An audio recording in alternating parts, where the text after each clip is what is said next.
Hello everyone, welcome to our channel. My name is Sadananda Gore, audiologist and speech language pathologist. On this channel, we will be diving into the deeper conversations with the experts, exploring not only their knowledge but also the stories behind their journeys. Alongside, I will be sharing my own learnings and experiences from the field of ASLP, giving you insight on what's really happening today. And of course, we will keep things fresh with the latest updates, innovation, researches, and trends which are shaping the future of our field. Whether you are a student, a professional, or somebody who just loves to be curious, this space is all about learning, growing, and getting inspired together. So hit that subscribe button, turn on your notifications, and join me on this exciting journey. Welcome once again. This is the beginning of something amazing. BSc program in India, was it Nair or Aish? At Nair. I got the opportunity to start the occupational therapy school. I learned to make artificial limbs in... That time the rigid laryngoscope were there or it was flexible laryngoscopes? It was mirror laryngoscopes. There was no... Even before that. Okay. The old ones. And their boss, Chief of the Air Force, came and visited Nair Hospital and saw what was coming up. At that time, All India Institute of ISHA was also parallel starting. Calipsonic started in 74 by my late wife and my niece. What are your stories you have for our favorite ISHA, the Indian Speech and Hearing Association? OTPT refused to join, and I was happy they did that. They were going to be under Babu's. IAS, what IAS knew about OTPT speech? RCI syllabus, I didn't like. In ISHA, there is no platform for private practice. It is more of academicians. What is your opinion about this? They must understand that they had not come to the venue to do the shopping. So ISHA has invested 85 lakhs on a land where there is no clearance. Somebody who is in a tier 3 city, when he has to travel at least 3 to 4 days of leave and then the expenses involved, and just for renewal of the points he has to spend time also and he has to come out of his clinical work. Yes and no, both. Was a gem in our profession. And before him, ENT was appointed as a director. Because of the Is it for Aish? Yes.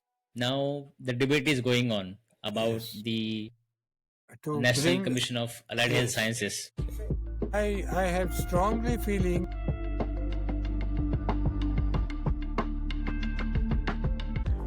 Today's episode is very special. We have joined by a true pioneer who have shaped the foundations of our field. From being among the first to pursue advanced training in the United States during 1960s and returning to India and establishing some of the earliest academic and clinical programs in our country. His journey is nothing short of inspiring. He has played a pivotal role in creating professional organizations, influencing policies, and expanding access to speech and hearing services through his various activities. Generations of students and professionals have benefited from his vision, his leadership, and his dedication to the growth of our field. It is my absolute honor to welcome our today's guest, Dr. Ramesh Oza.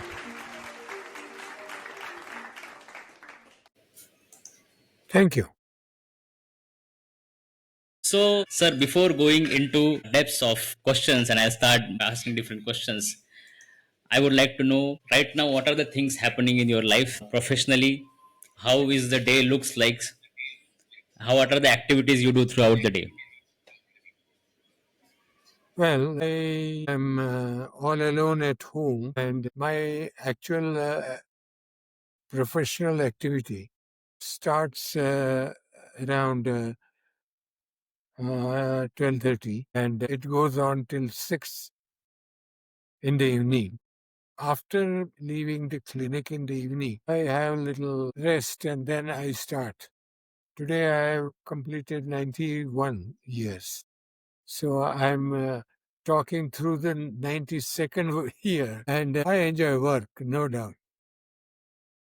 And I just spend 6 hours every day in my clinic, and I have a very hardworking, intelligent person who is assisting me in everything. And she's Shabnam Khan. You have met her, and she's with me since last 26 years now. And she has been mainly now doing the electrophysiological testing in audiology. And now, very soon, we will add vestibular lab. So Okay, great. she is busy. And in Bombay, we are, I think, very, very few doing any vestibular work. So my activity in the clinic is basically I do now consultation practice and hearing aid fittings. Speech therapy, I only take limited cases. I can't talk for a long time due to some lung problem. But I can talk continuously for 1 hour with my patients. So that is not the issue so far. All the other technical work of audiometry or audiology division is being done by Shabna. So my day is not as what I would say as tiresome as it used to be before. Earlier, I used to reach my clinic by 9:30 in the morning, and I would close at 9 o'clock night with 1 hour gap for lunch. Okay, And I used to drive myself from Bombay Clinic and also from the clinic in the western suburbs in Santa Cruz. Now I don't drive since last 4 years because I had multiple fractures in spine and 2, 3 spinal surgeries. So I stopped driving on the medical advice. So, but it has not handicapped me. I challenge every problem that comes to me and say, hell with you, I can do better than what you are trying on my body. So it's fine. Life is wonderful. Oh, lot of yes. activities still going on. Yes. I don't Okay, believe in retiring. great, great, sir. So from today, sir, I want to take you little back in your old memories, and I want to take you before you joined audiology or speech language pathology.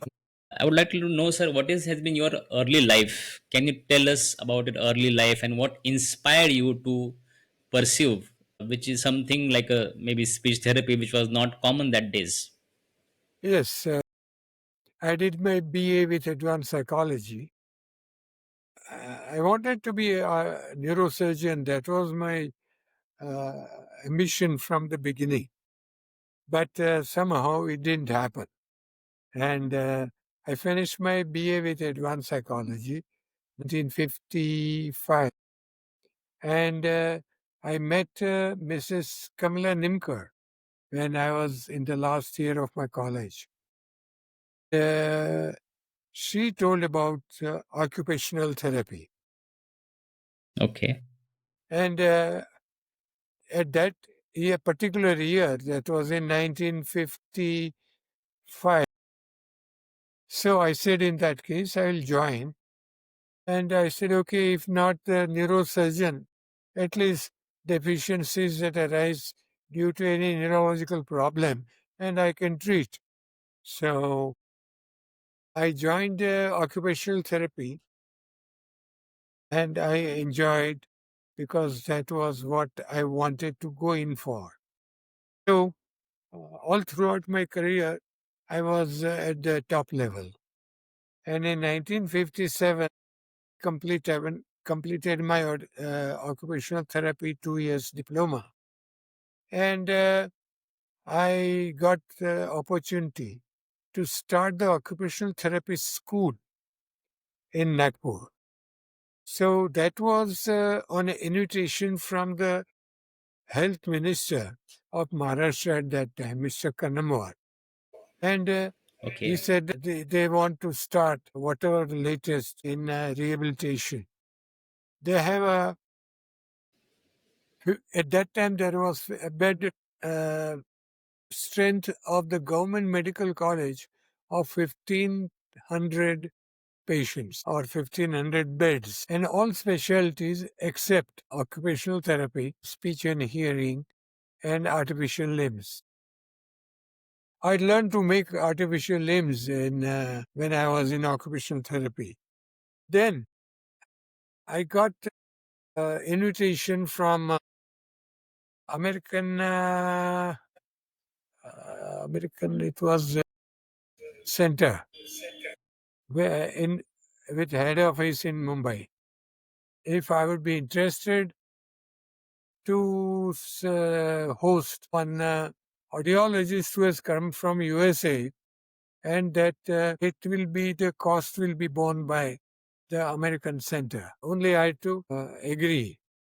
And he was placed there for 1 month. And during that time, I learned about audiology and speech therapy. Now, in Nagpur, we had no facility for proper training of the hearing impaired, nor I had any experience in handling the hearing impaired children or adults. I really didn't know anything about hearing aids because it was all physical disabilities. So the person who had come, his name was Dr. Duffy, John Duffy. He was in the Brooklyn College as the head of the audiology, and he had come for 1 year to India under the US 480 program. So I was offered if I can host him for 1 month, and I really got that opportunity to have him at medical college where I was having my occupational therapy school. And I learned a lot about hearing testing and equipment required for it, the rooms, the type of room, also for speech therapy. But since his specialty was audiology, but he did give me fundamentals in speech therapy. And he said you should get trained because he had got so much background knowledge in anatomy, physiology, pathology, plus the various technique we use with patients.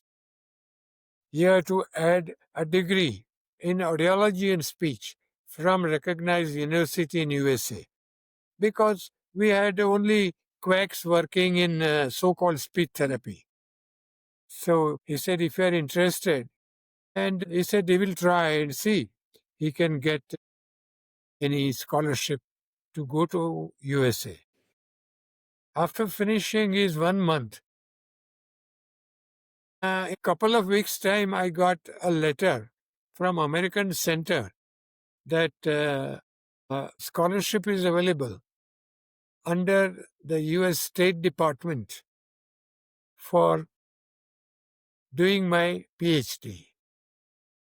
Now, here I was under government, this thing as the director of the occupational therapy school, and I was running a degree program. Initially it was a diploma, but curriculum was the same as I had worked out for the university. So I said, I am interested, but I will need to take permission from the government to release me for at least a period of 3 years. So they said, okay, they will wait. And they gave me some time limit. And I got permission to accept this under the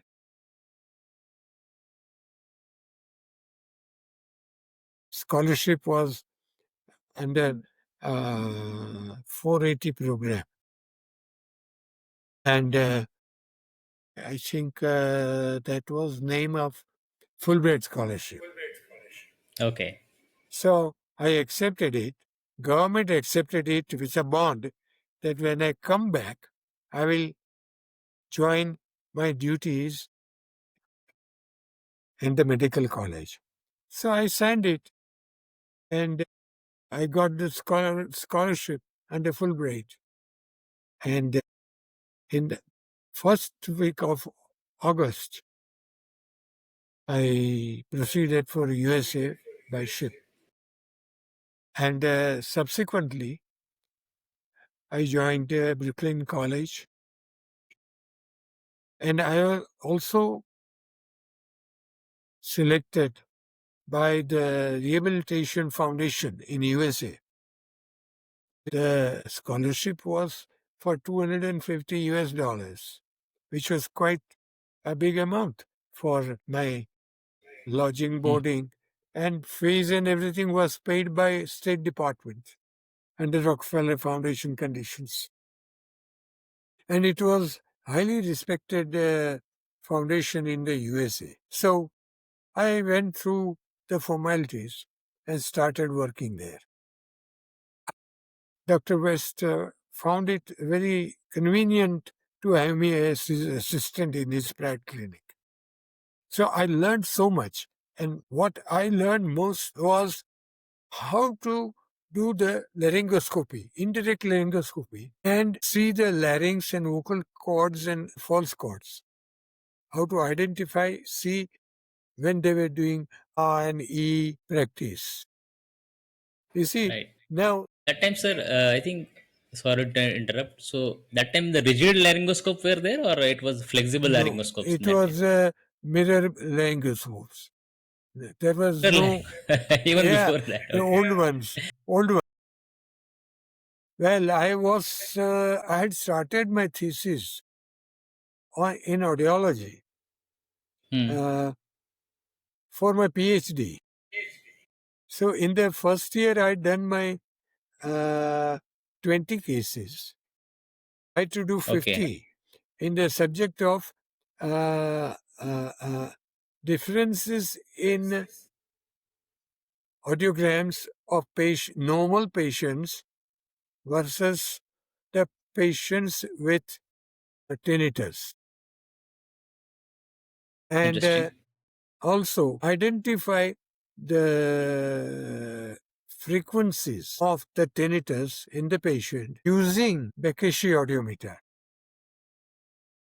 So it was a Okay. continuous frequency So, sir, output.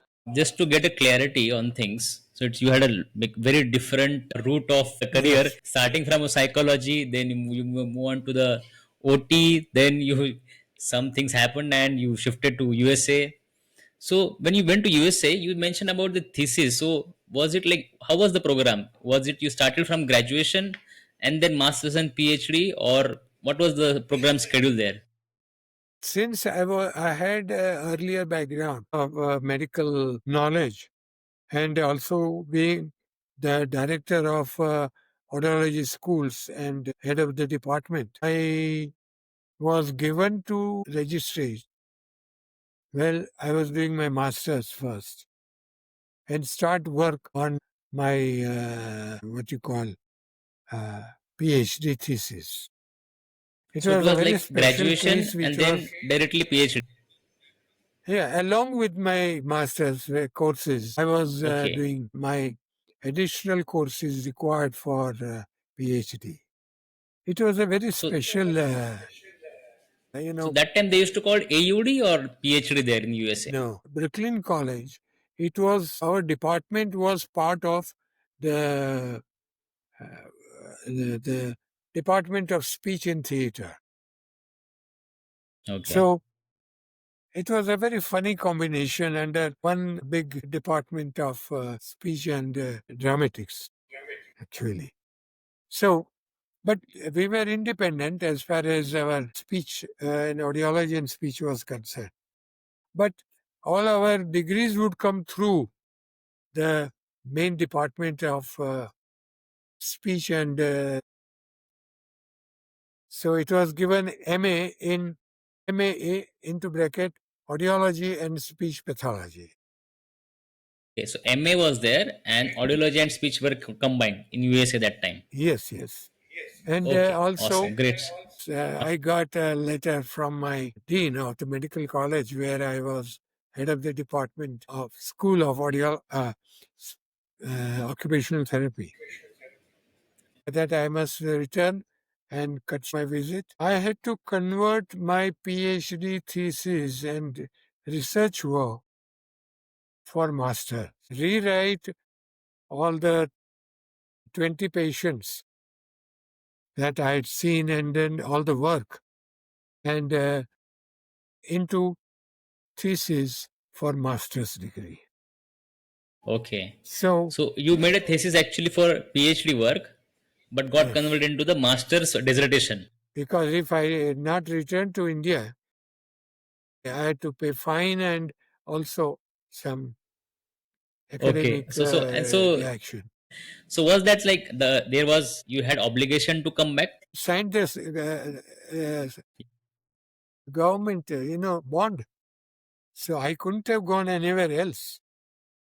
But that I didn't mind because I wanted to start audiology and speech therapy training at medical college and hospital like I started the first degree program in occupational therapy in Southeast Asia.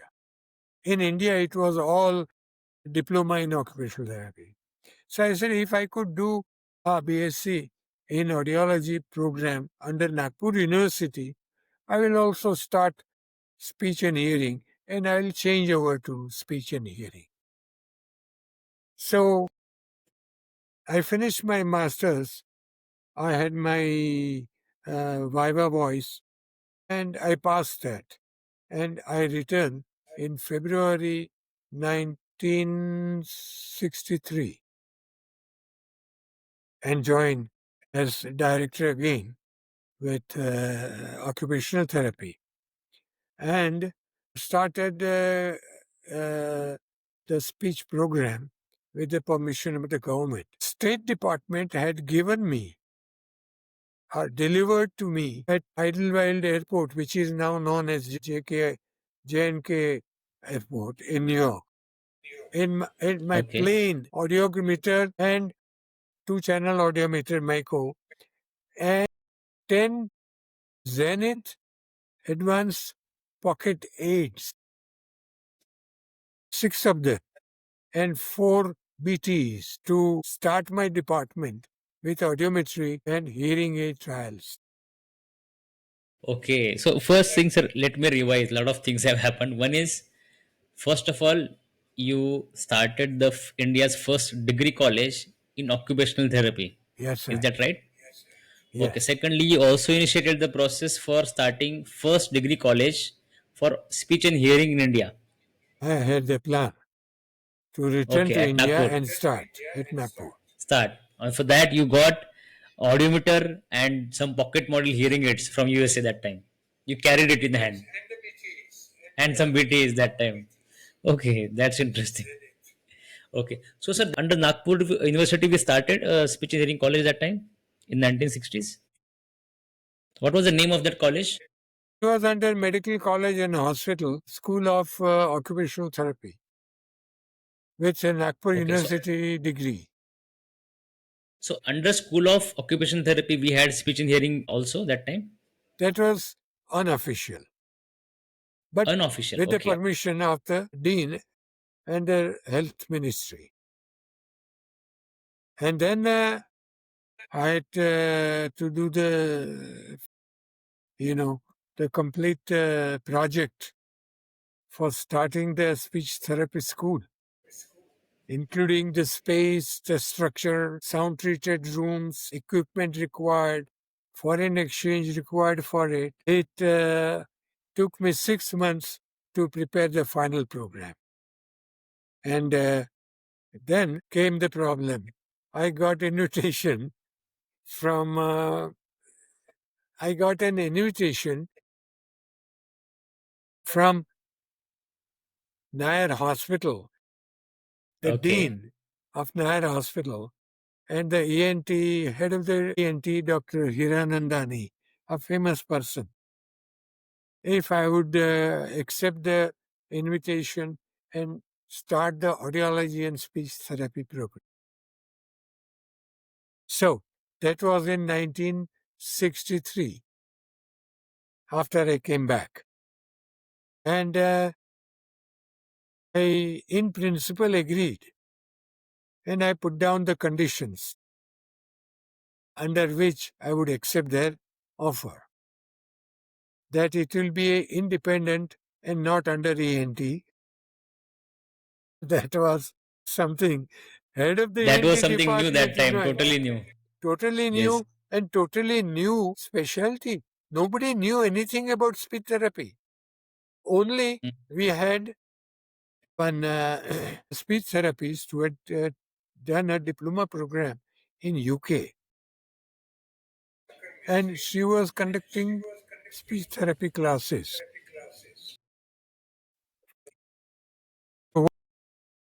True. So that time, sir, when there was no clinic, there were no institution Yes, in 1963. So what were patients doing? How were they solving their issues, or what help they were getting? nothing.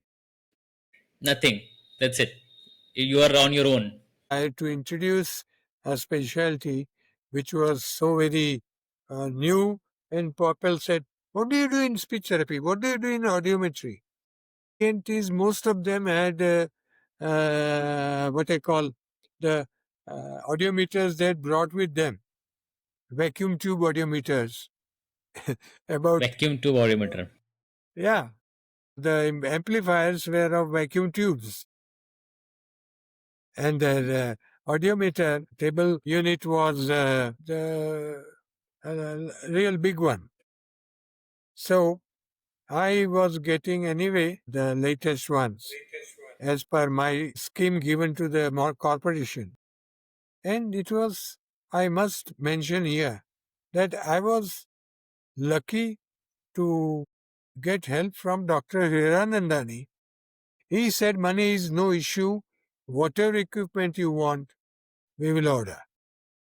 And he got donations from various trusts in India and also from Dubai. There was a big Sindhi trust, KC trust. So I got latest two channel, two audiometers. I had voice analyzer. I had speech audiometry equipment with two speakers. And the audiology rooms I designed were already started work on it. And I had the first really good, acceptable, sound treated room for patient, and with a mirror between my audiometer equipment and the sound treated room. That sound treated room was first, which was structurally separate from all the walls, ceiling, and the floor. My suspended room, the first in India. And you know who approached me immediately when they came to know? Indian Army, Air Force. Indian Army. They wanted, yes, and the equipment.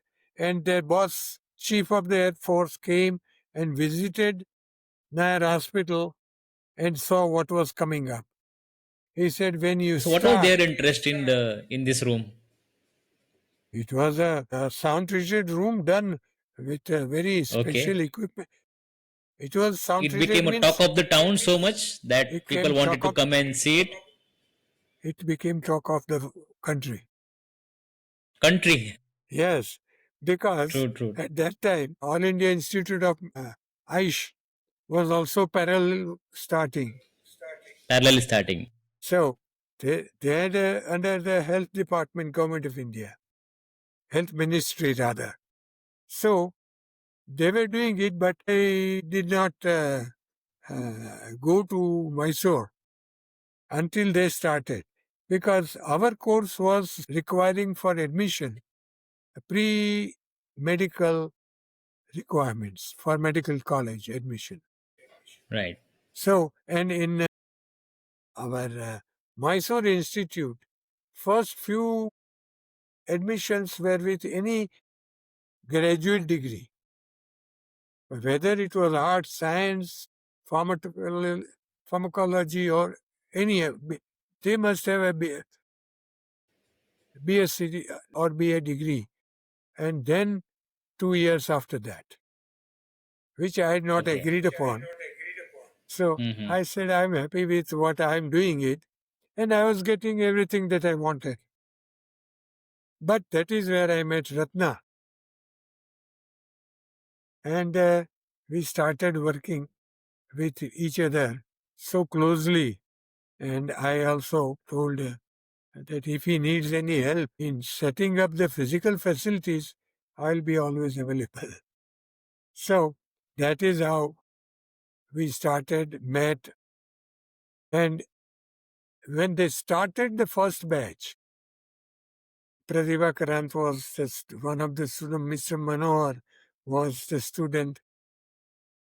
Like that, several today's senior most audiologists trained in India were in that first batch.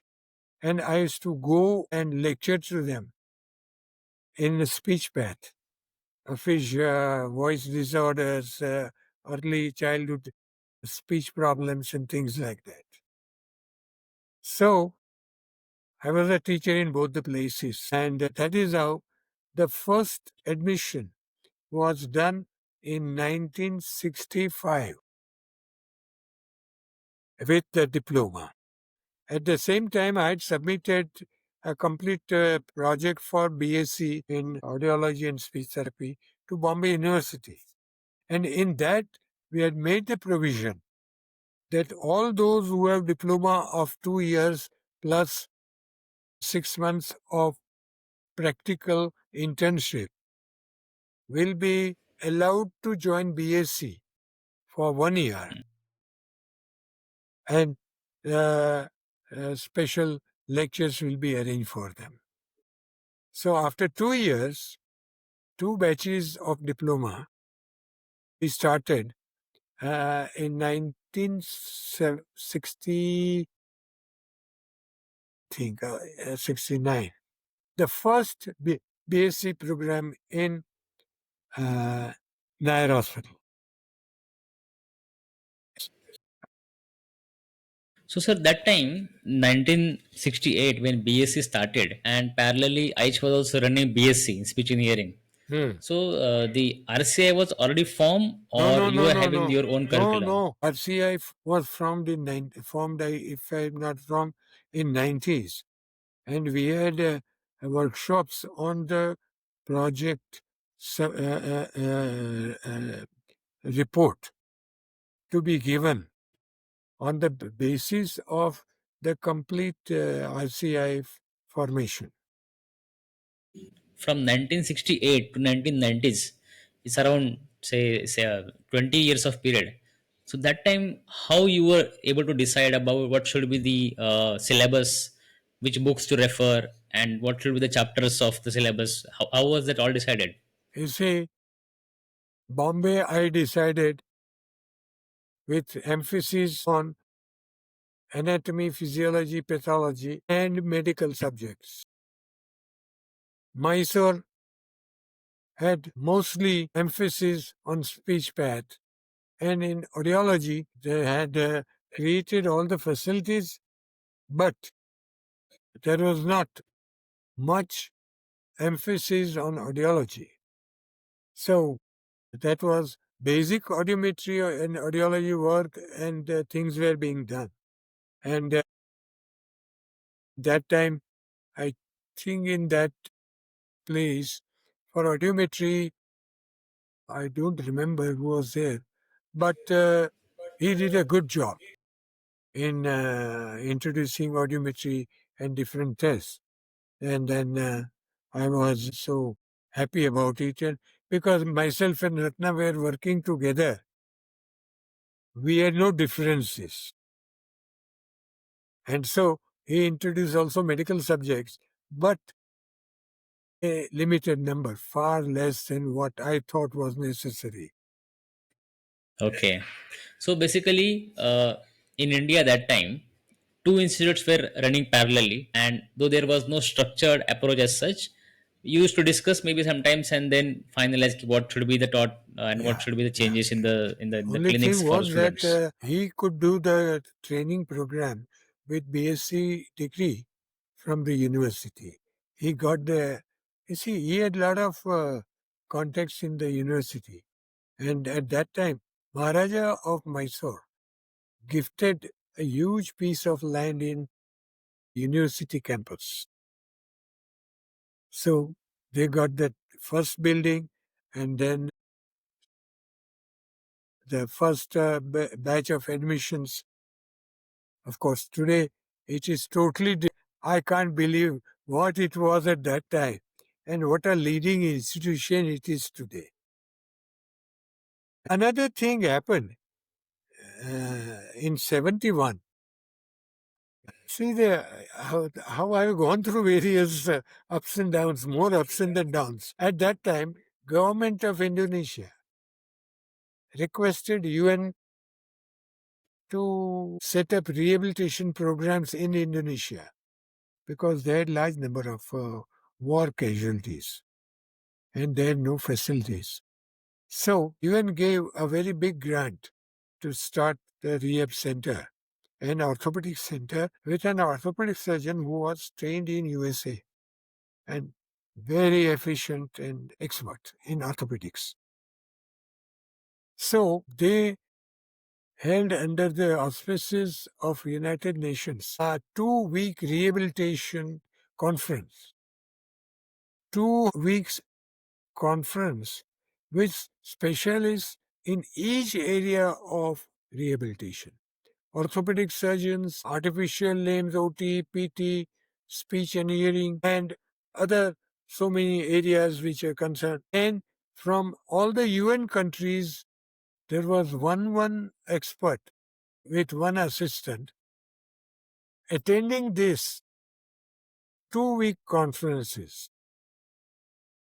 After completing my OT, I was made representative of the Government of India Ministry of Health along with Mrs. Nimkar, who had started the rehab program in India. So, myself and Mrs. Nimkar, 8, we were deputed for this 2 week rehab conference. My first outing from Maharashtra. Forget about India. But Okay. anyway, that is where I attended for 2 weeks. And I learned lots of things about rehabilitation, the team, the programs, training centers where we can send from India. So this is how I've been in touch with really highly specialized senior people in rehabilitation area. And I use that information in setting up OT school, PT school. PT school also, I helped them set up. There was a PT department in Nagpur Medical College. So OT, PT, OT fully, PT partially, and speech and hearing. I went for training and I came back in 63 with my master's. And from there, I only stayed with audiology and speech path and resigned from my occupational therapy program. And Okay. I got involved with audiology and speech and started in Nair Hospital with a diploma which was converted into degree The first program, first BSc program in India, was it Nair or Aish? at Nair. ISH was At Nair. for non-medical background for admission. Hmm. For admission requirement was not at that time intermediate science with biology group. Anybody with a graduate degree, BA, BSc could join and they were giving 2 years program. But the medical part of the training program was not as strong as we have till today. Okay. So, sir, extending that around, so in 1960s when these two programs were running, I would like to know how, with respect to technology, how what was the technological level in the hearing aid, or were there in talks about the cochlear implant that time? There So was no how the cochlear people were implant. managed with the hearing There loss? was there was no cochlear implant. Hearing aids There were was no cochlear sold. implant, no research also No, that no, time, no, no, no, no, no knowledge. That also I no knowledge, started. nothing. I Okay, started again when I was invited in Australia at the Cochlear Center for a 10 days program amongst many what was that other years? What was the approximate year when you were invited to Cochlear in Australia? 2001. Oh, 2001. Yes. And then I was It's quite invited late. Okay. afterwards by medal in Hmm. medal in their headquarters to learn something about this. So at that time they Okay. were So till making only 2000, before you went to USA, sorry, Australia. So till then, no surgery was done in India. That till 2001. only middle ear surgeries, but implant was not done by anybody. But uh, one of the senior surgeons who was Dr. Odisha, he got in touch with some people in Medal and he started with a single channel. And so he asked me to go for training to Germany. And I was in Germany for 1 week, but I was not happy with uh, the processor itself. The person who was Okay. making the processor was World War II electrical engineer on a table like what I'm sitting now. And this big size of our present day e-mobiles, the processor. And it was a very crude effort, but I would still congratulate them for this. That it was known as it was not medal at that time. It was what was it? Hotmans. Hotmans Hawkman. Hortmans. Hotmans was making audiometers and equipment for audiology. And he started doing these.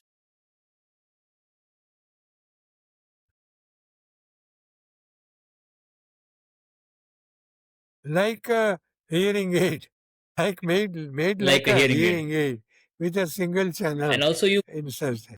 you mentioned you learned it because one of somebody approached you because the daughter is having using that processor. No, no, that was not there. The ENT surgeon, quite a eminent senior surgeon, was in Jaslok Hospital where I was also invited to join Jaslok and develop the audiology department. So Hmm.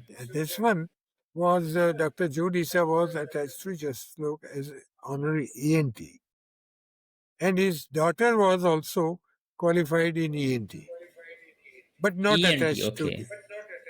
So ENT had to do Okay. the implant because it's a surgical procedure. So he Right. approached me if I would go to Germany at the cost of Okay. Hotmans. So I said, okay. Got it. Hmm. So that is how, I had exposure in with Indian in speech and hearing in Australia for training in the CI. I was invited at the medal and learned there. In the medal first visit, I was there for 4 days, 3 or 4 days. So exposure was in such wide places with latest technology in their areas. So Medel was making at that time a small processor with single channel, this thing which was then Dr. Jodisa got it for his private clinic and he learned the surgical part of it, I think in Germany or somewhere. And then he started. And he sent me to Germany for training. I came back. And when their man came for the mapping of the single channel CI, I was shocked to see the primitive manner in which it was being done with a sound level meter and some microphones and something which was so primitive. And single channel, it would only give noise. So I opted out of the CI program, and then I got invitation for training in Cochlear in Australia. That is where, for 10 days of intensive workshop, we learned of multi-channel and all that, and also by the person who was pioneer in Australia, Dr. Graham. And then I came back and again took up work of introducing cochlear implant. And that time Okay. it was 8 channel. Oh, And 8 channel. Okay, great. So from 1968, when you were in institute, you were working in the Nair that time. I So was full how was timer at that journey? Nair, and I had the permission to go there once a month for 3 days to give lectures to these BSc students. Okay. And So what was the because other times you were having your own clinic or you started working in other hospitals? I was working in two big private hospitals, Jashnok Hospital and Nanavati Hospital. Everywhere I had to develop Okay. right from rooms to equipment and things like that. But it Great. was great. It was a great satisfaction. Everywhere we were flooded with patients.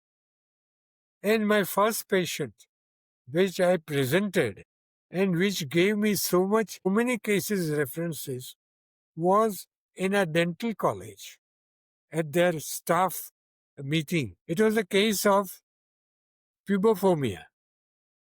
Puberphonia, you know it, how men have female voice. And I demonstrated on a boy who was 18 years old, and he was talking like this. And ENTs had no idea, or dentists had no idea what to do about it. So I brought that case at this two different conferences. One was dental and other was ENT. And I presented two, three for puberphonia cases, and everybody was shocked. I said they got this male voice in only 3 sessions, and the practice at home, Only as three I showed, sessions. only 3 sessions. At that time, I was not professionally involved to make it more for the sake of getting more money. Surprised and shocked to know, I never paid attention to my private practice. My private practice, I started first, and I was the only speech therapist in 1967.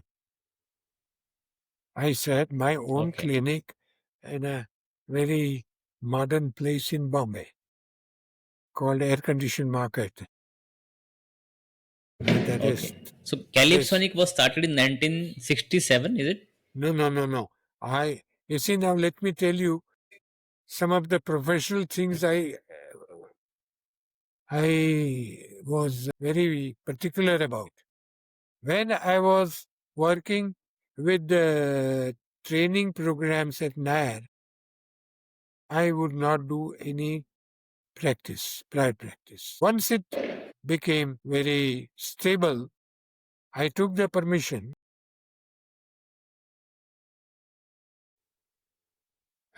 corporation, municipal corporation, to allow me to do private practice after my official hours as a full timer.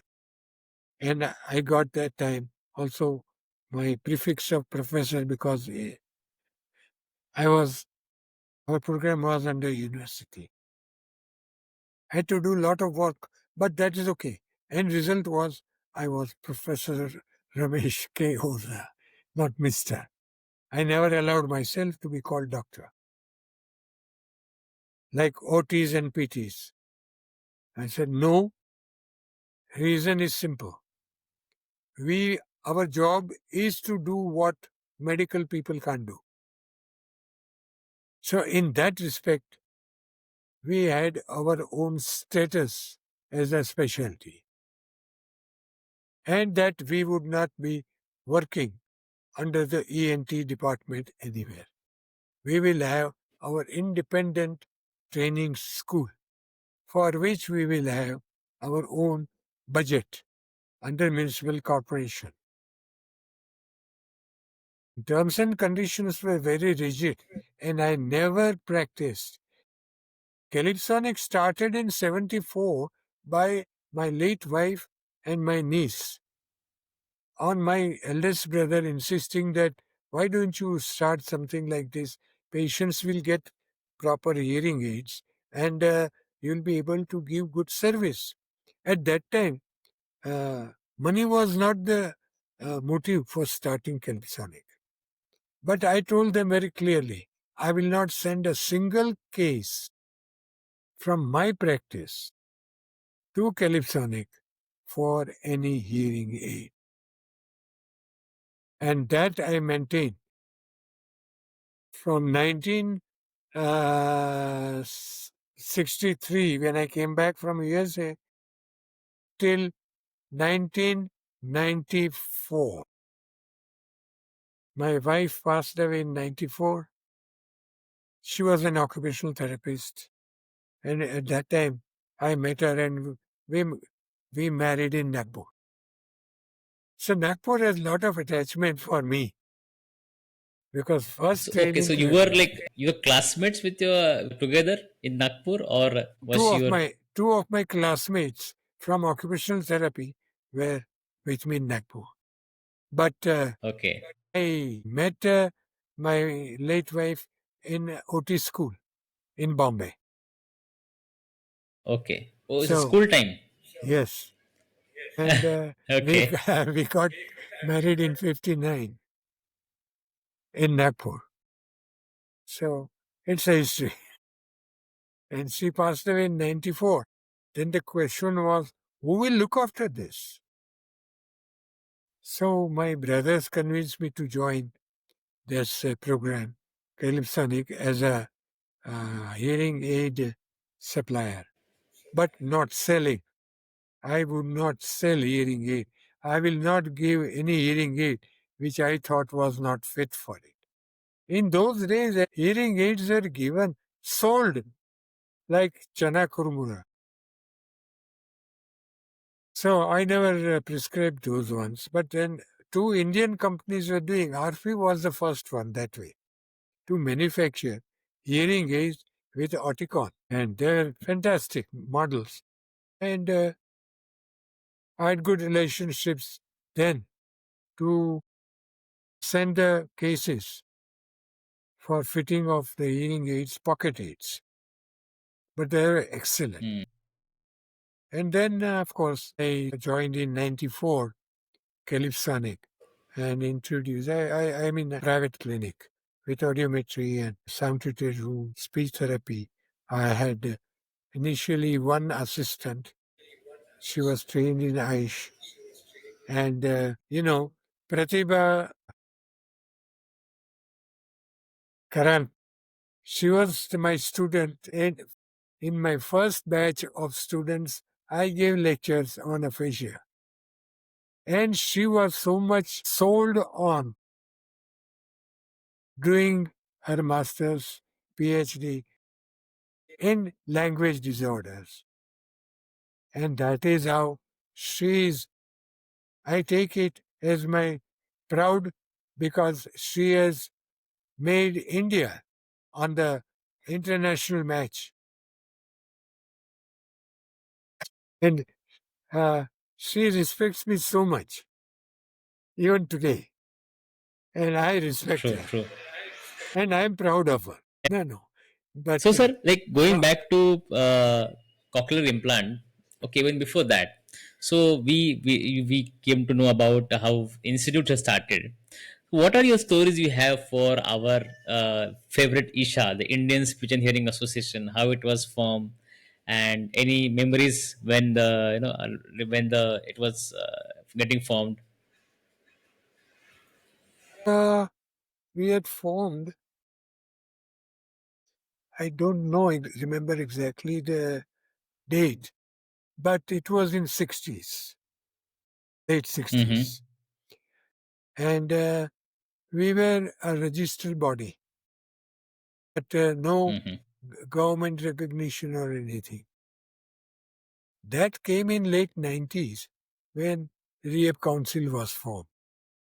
And from the beginning, in our workshops, to give suggestions on the what you call project submitted for by Government of India for Rehab Council to give our suggestions and additions or whatever it was. Workshops were held at Audiology National Institute. There were representations from all over India. Speech were few, mainly from All India Institute. I mean, Audiology National Institute. At that time, Mrs. Sen was director, and Nagraj was deputy director. And I was invited to be in the discussion essay. Yes, Mrs. Sen was there, but we had to go through every item of the constitution of RCI. And I Okay. objected to so many of them because it was under the ministry with the director of RCI, and that OTPT speech would be under them with so many IAS babus on subcommittees and committees where actually we never had any say in even making the curricula. OTPT refused to join, and I was happy they did that because my objection, because they were going to be under babus. Sorry, using that term. IAS, what IAS knew about OTPT speech? Hmm. Nothing. True. So we were independent till in 90s, Hmm. I think 96 or so. This was the council was formed with their own curriculum decided more with emphasis from what I was using. So Hmm. RCI syllabus I didn't like because it was not medically oriented. And so there was difference in the qualifications of audiologist and speech therapist who graduated from Bombay University and those who graduated from Mysore University. And Ratna wanted to introduce medical subject, but he had his limitations. That program was not as strong as we had in Bombay. So that was the difference initially.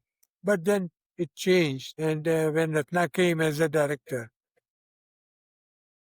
after recognition of the BSc as a degree, my MSc proposal was already with the Board of Studies in Bombay University. So there, Okay. unfortunately, PT objected to starting MSc when at BSc level also they were still giving diploma from where I got my diploma in occupational therapy in KEM hospital. And they didn't want to be under RCI. And I Okay. But had no why choice. OTPT opposed for MSc program? What MSc in speech engineering? What They was their challenge? object because they had no BSc level any program. It was all diploma from Okay, for 1950 them. So OTPT were also at diploma level that time. that till 1968 when I started Hmm. the first degree program. They didn't want Mm-hmm. to join RCI also, but the RCI had nothing to do at that time. There was no RCI. It was university, and the university wanted that the program be as per their suggestions of the committee. Hmm. So we said no, we are going to go with our BSc program. That's how we got the first approval of the program, which started in 1968 Okay. with degree. So again going back to Isha. So we So have Isha ISHACon came every year. in 60s, not sorry, in 70s, I think. Ishacom Mm-hmm. was after few graduates from Mumbai and from Mysore that we got together and formed Indian Speech and Hearing Association and got it registered in Mysore, the charity commissioner. So Okay. till today it is under charity commissioner. But we had no recognition from health ministry, Isha. It was under the So, sir, social extending welfare. again this point. So, as you said, we don't have recognition from the health ministry. Now, the debate is going on about Yes. the To bring, yes, to bring speech and hearing also under that. right. So, what is your opinion about ki, should we go with the NCHP or should we Yes. stay with RC? No, we should not stay with RCI. We have no proper say. They don't take actions in time against quacks working in different cities and our complaining, Isha complaining about those. Then why should we be in Mm-hmm. this one? And what social welfare ministry has to do with the medical subjects? OT, PT, speech are all medically oriented programs. Social welfare was, we had hardly any say because they were only bothered women's and children's programs and so these things. And we had no representation of required RCI.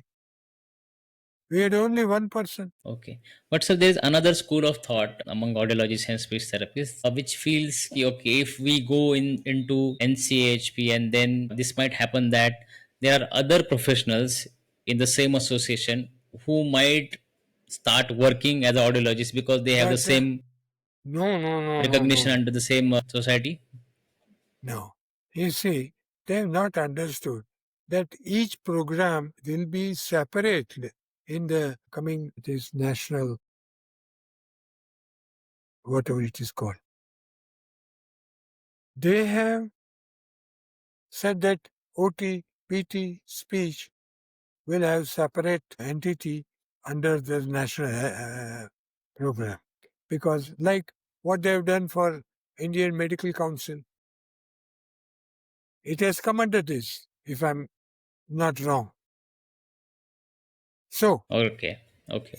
I have strongly feeling that we should get out of our and be part of health ministry because we will get proper recognition for our degrees and we will have better chances of expansion and our uh, recognition in the foreign countries. So strongly mention, feel ki we should go with NCHP. So mostly I think that voting will happen in upcoming I hope so. ISHACon in Feb.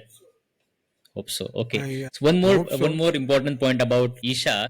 Private practitioners always speak this. They have the complaint that in Isha we there is no platform for private practice and I who am are one into of them. only private practice. This is more of academicians. What is your opinion about this? That is, whom you vote, they will come.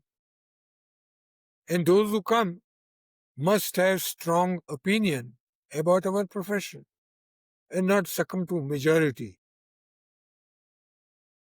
Okay. So you think that Now Isha conferences? we have invested, ISHA has invested 85 lakhs on a land where there is no clearance, I Yeah. am So what told. is the logic of Isha 85 lakhs? I don't know what is the financial condition. But there is good financial balance in the banks and they are Okay. doing well. But I think this decision taken last year without I mean, this is what I've been told by some of the members who were there on the executive committee that formal Right. approval was not taken before earmarking 85 lakhs Okay. or taking the land. Even it does not have, or at that time didn't have, the agricultural land clearance. So your money is Okay. stuck So 85 lakhs. I mean, I am subject to corrections. the approval, the funds were invested into the land. That is what I was told by one of the Okay. members of the executive.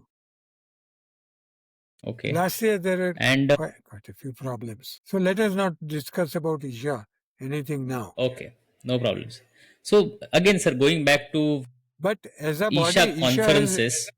yes, we are having excellent ISHA conferences. That is a very strong point. Yes. And ISHA is now recognized by RCI and the ministry for whatever requirements have to be made for what we call the qualifications, etc. for any any Mm-hmm.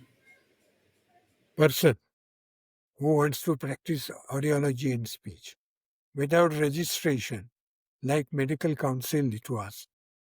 So that has been now even accepted by the ministry concerned. All ministries, health ministry also, and ministry of social welfare, and even railways, they insist registration number must be there from RCI. So that is Yes. the only plus point that we have with RCI. Okay. Okay. Now again, I asked this question before, but I'm repeating. The private practitioners have this complaint that in Isha we don't have any say, or there is no content for private practitioners. Do you agree with this? Yes and no, both. If private practitioners were to take interest in ISHA, attend conferences, and attend general body minutes, they will have their say. I have attended most of the conferences, ISHA con. But during the conference time, they must understand that they have not come to the venue to do the shopping. I'm sorry, I'm very blunt on this. They should give importance to what the papers are presented, update their knowledge. So, how how are you going to be noticed if you are not attending the this one? They get the certificates because they sign and go away. That is not professional behavior. I don't know, and I don't want to know what other professionals are doing when they attend the conferences, medical or paramedical. But I know that in occupational therapy conferences, there is excellent attendance in sessions even today. Oh, okay. So, sir, one of the major motivator for a person to attend is the renewal points. But the challenge happens that coming to conferences is one of the very expensive thing. We somebody who is in a tier three city, when he has to travel at least 3 to 4 days of leave, and then the expenses involved, and just for renewal of the points, he has to spend time also, and he has to come out of his clinical work. Then you So, can't what is your complain. opinion about this? I don't, if you want to be prominent in your RCI, your presence in the conference is necessary. And not only that, but now as per the RCI rules, you must have so many credit hours for your advancing your knowledge at different conferences where RCI is recognized for the courses, pre-conference program and certified by the conference committee or the chairperson of the ISHA. Last couple of questions, sir. One Yes. is regarding now. This is now well known to people. You have given therapy to Hrithik Roshan when he was not a star. He was just, I think, maybe one learning acting. He, So, he how was has in been that experience? Hrithik. About Hrithik, people came to know because he had the honor. I mean, he had the, I would say, uh, he had the, what do we call,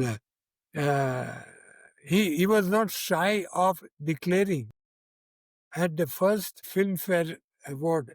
At that time, there was a Screen Award for the Best Actor Yes. and Filmfare Award also for Best Acting by a newcomer.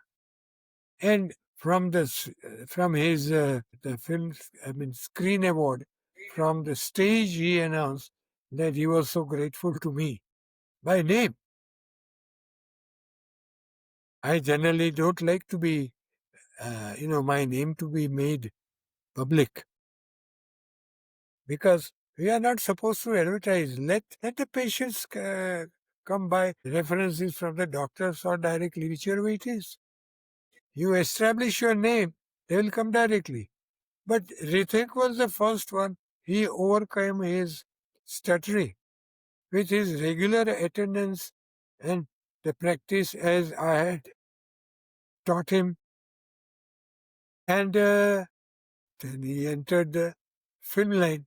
There he took training in acting as well as on the voice and other things that are required, you see. But it was his hard work and determination. I want to get rid of it. So both of us faced each other. Like they knew personally, or they had come through referrals to you? He came from a person that I knew very well. He knew the family of Hrithik Roshan. And that is how I saw him and started treatment. Okay, great, sir. Sir. So Yeah. today, unfortunately, we don't have Dr. Ratna with us. So, what was your like any memories with him? How was the your friendship or bond with him? Ratna was a gem in our profession. He did not cause any competition. We were so close that we used to have even drinks together at conferences. And we used to joke and be like childhood friends. And academically, I had to suggest anything, I would do it frankly and say, if you don't like, you don't need to put it into your academic practices and changes to make. But I personally feel this is the reason. We in India need therapists who have good information of medical nature, anatomy, physiology, pathology, and in audiology, ENT. And we should be up to date in our instrumentation in training programs. And that he did. He did very well. And after retirement also. You see, because his main interest was in dramatics. So long as he was in Mysore as a director and earlier as one of the staff, he tried to be faithful to the position he was holding. When he became director, he had already enough experiences. And before him, ENT was appointed as a director because of the For is it for quality. Aish? Yes, ENT was appointed as a director for Aish before before. Ratna, Okay. we had the deputy health minister or social welfare minister as the chairperson of the selection committee. And I was the only one who objected to selection of a non-speech and hearing person. And certainly not any other speech hearing person other than Ratna. I said my 100% votes are for Dr. Ratna and not necessary and not at all for ENT specialists. It was nothing personal. It was their qualifications, experience, and the manner of handling individual patients. You can't have anyone better than Ratna to talk to patients and the way he used to talk, take them into confidence. He didn't go on to audiology. He stuck to speech path. So that was it. We were more like family. Awesome. Awesome. Great, sir. This is the last part of the whole podcast, sir. So overall, right now, among the audiologists, I hardly see an audiologist talking positively. I always listen. There is some insecurity or negativity about the field, or maybe telling about the problems. So every audiologist right now feel ki it's very challenging to work in the field as of now because of various problems. What is your message to those youngsters who are still actively working and but doubtful about what will happen next? I do see a bright future for speech and hearing in India. People who keep on complaining must ask themselves what is their contribution in the field of audiology, including the education for the hearing impaired, the early diagnostic activities, how many camps they have done. I have seen in my career 15,000 cases in camps only. That is the way you give push to your profession and get to know more and more ENT surgeons and pediatricians and the neurophysicians. If you are not going to be aggressive, even in your place of work in the hospitals, and I must tell you, those who are complaining, I want to know what work they have done till the time they have complained. You see, nothing comes up easy way. And this is a new specialty. But today, acceptance of audiology and speech has become a lot more requirement in terms of hospitals and individual ENTs want the audiologist or speech therapist. I'm not going to go into the ethical aspect because, unfortunately, even our own people are involved in unethical practices along with the ENTs also. But that is their choice. If you are sincere in your professional work and pushing time, set up good relationships with the political parties who are really doing good work. Use them to get the various camps and work done in the government concern. You have to be professionally strong. Professionally, you should be able to convince these higher up. And what is the number of people that are waiting for therapy, for proper early diagnosis? So it can't keep on blaming government or anybody. You have to be working hard. And I see the results in many states where people have really brought forward the role of audiology and speech therapists. And with excellent facilities, more training programs are being given. Now, I don't know how many of them are giving the program which I had in mind and which is now being given also by ISH. ISH previous directors have done a lot, including from Ratna and others. And there has been good change, and we are competing with the best programs, even USA, because VSA is our utopia, which I don't agree because they're also anyway. But I think we have bright future. Younger generation, including the ladies who are in this field, including with their colleagues, male colleagues, must work hard to make doctors and hospitals demand for audiologists and speech therapists. I've seen in many hospitals very good departments and also good OPDs in their department. So I want you to do the work. That attitude we have to do. We have to be determined. I want to popularize audiology and speech in my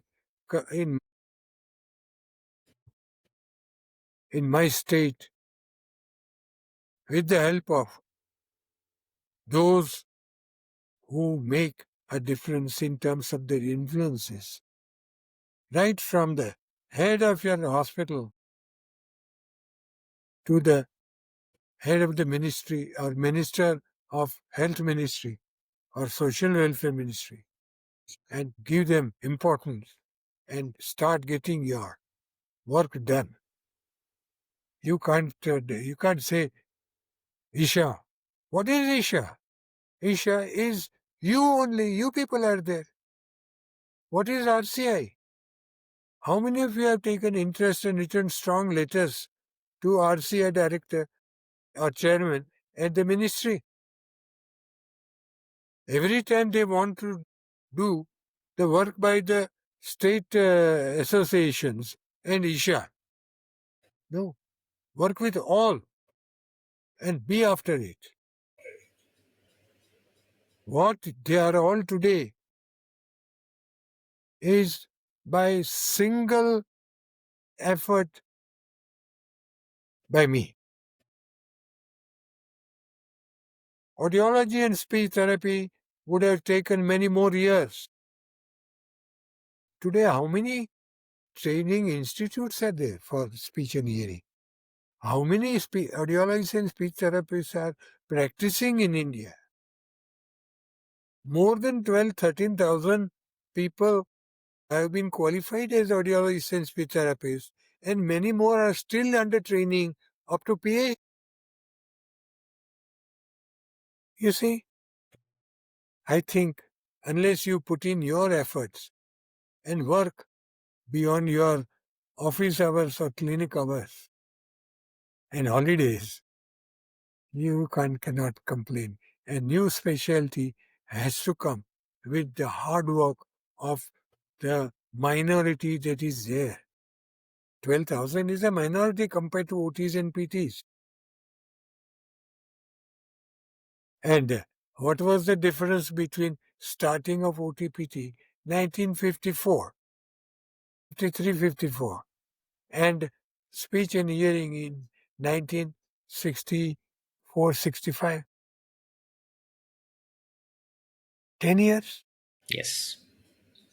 And look at OTPT.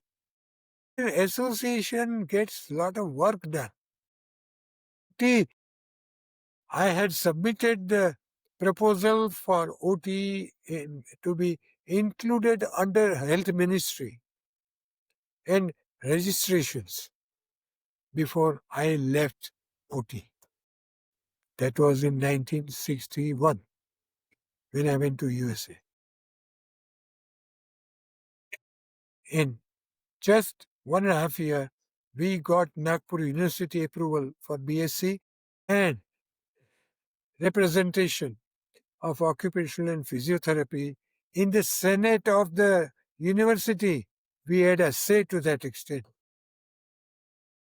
Look at what is in Manipal, the work done by our, I call him hero, Rajshekhar sir. Rajshekhar. He is a. Yes, yes. We are the foundation people still. Let us push it. Let us be aggressive at different levels. Then you will have no complaint about it. I am very positive. I am a believer in being optimistic. And I believe nothing is impossible in life if you have strong will and strong efforts. And I am today feeling so happy to see so many training institutes and so many people practicing all over India. So what more do you expect? So True.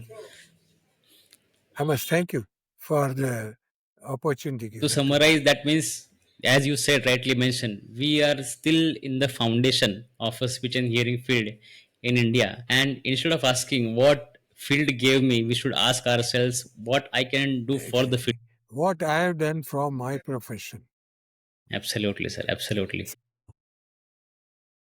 Great, sir. Thank you so much. Thank you for enlightening with your such a vast 6 decades of experience. And this is a testament that how one person can start small, but still we can make big. So everybody should understand that there's a long way to go. And thank you so much, sir. Today you've could take out the time from your schedule and you had joined for this podcast, and you have helped our listeners to give a new perspective about our field. Today we understand whatever we are saying today, that is on, we are sitting on somebody's shoulder and we are seeing this tomorrow's bright future. And thanks to the contributions of the people like you. So thank you once again for joining for the podcast, sir. Thank